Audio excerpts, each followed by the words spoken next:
ఈరోజు వైజాగ్లో మహానేత డాక్టర్ వైఎస్ రాజశేఖర రెడ్డి గారి 75వ జయంతి వేడుకల్లో పాల్గొన్న ఎంపీ రాజ్యసభ సభ్యులు గొల్ల బాబురావు, వైవి సుబ్బారెడ్డి, ఎక్స్ మంత్రి గుడివాడ అమర్నాథ్, వైఎస్ఆర్సీపీ నాయకులు, కార్యకర్తలు తదితరులు పాల్గొన్నారు.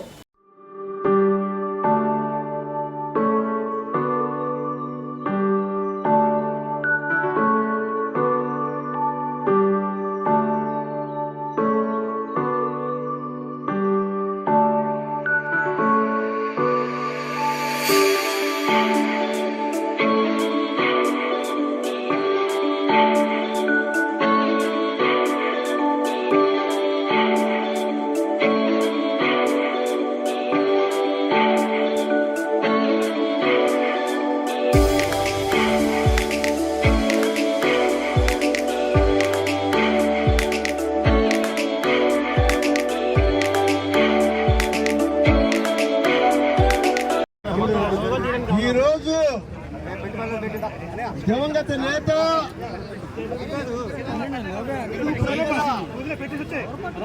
నిజమైనటువంటి నాయకుడు, గొప్ప మానవతావాది, ముఖ్యమంత్రిగా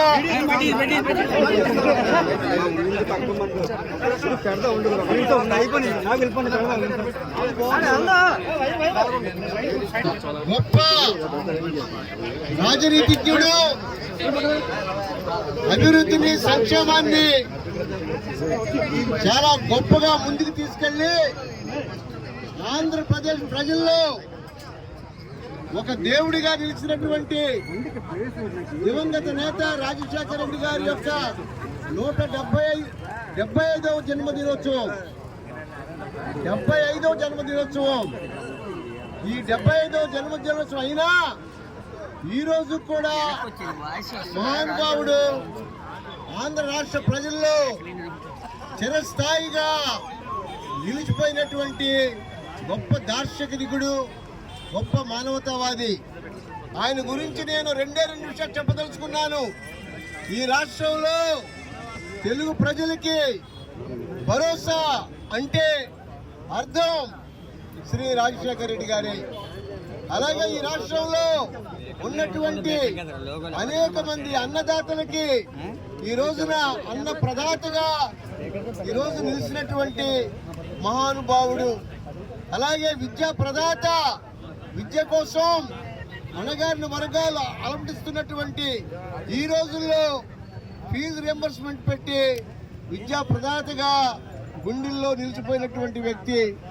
అలాగే ఈ రోజున ప్రాణదాతగా కూడా అంబులెన్సులు, ఆరోగ్యశ్రీలు ప్రవేశపెట్టి ఈ రాష్ట్రంలో ఎవరైతే జబ్బులతో ఉన్నటువంటి ప్రతి ఒక్కరికి కూడా ప్రాణ ప్రతిష్ఠ పోసి ప్రాణదాతగా నిలిచినటువంటి మహానుభావుడు శ్రీ రాజశేఖర రెడ్డి గారు.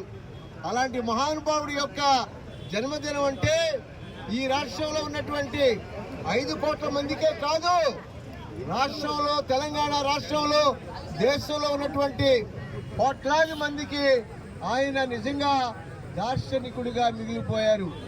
ఈ రోజున ఒకే ఒక్క విషయం మీ అందరికీ మనవి చేయాలి. చాలా మంది అనుకుంటున్నారు మన ప్రభుత్వం రాలేదు.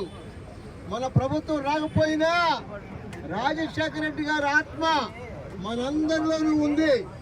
రాజశేఖర రెడ్డి గారి ఆత్మని మనమందరం కూడా గుర్తించుకుని వారినే స్ఫూర్తి ప్రదాతగా తీసుకుని ప్రజల్లోకి వెళదాం.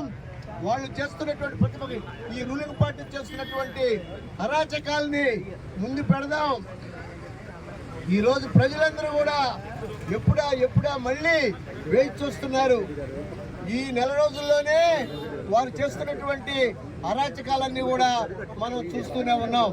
నేను ఈ సందర్భంగా ఒకటే మీ అందరికీ మనవి చేస్తున్నా, నేను రాజ్యసభ సభ్యుడిగా మన జగన్మోహన్ రెడ్డి గారు ఇచ్చినటువంటి కానుక విశాఖపట్నంలోనే నేను బ్రతుకుతాను.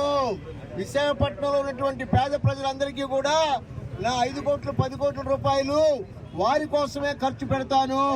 వారి కోసమే శేష జీవితాన్ని నేను ఇక్కడ జీవిస్తానని మీ అందరికీ కూడా తెలుసుకుంటూ మీ అందరికీ కూడా ఒకే ఒక్క విషయం మీకు చెప్పాలని ఉంది.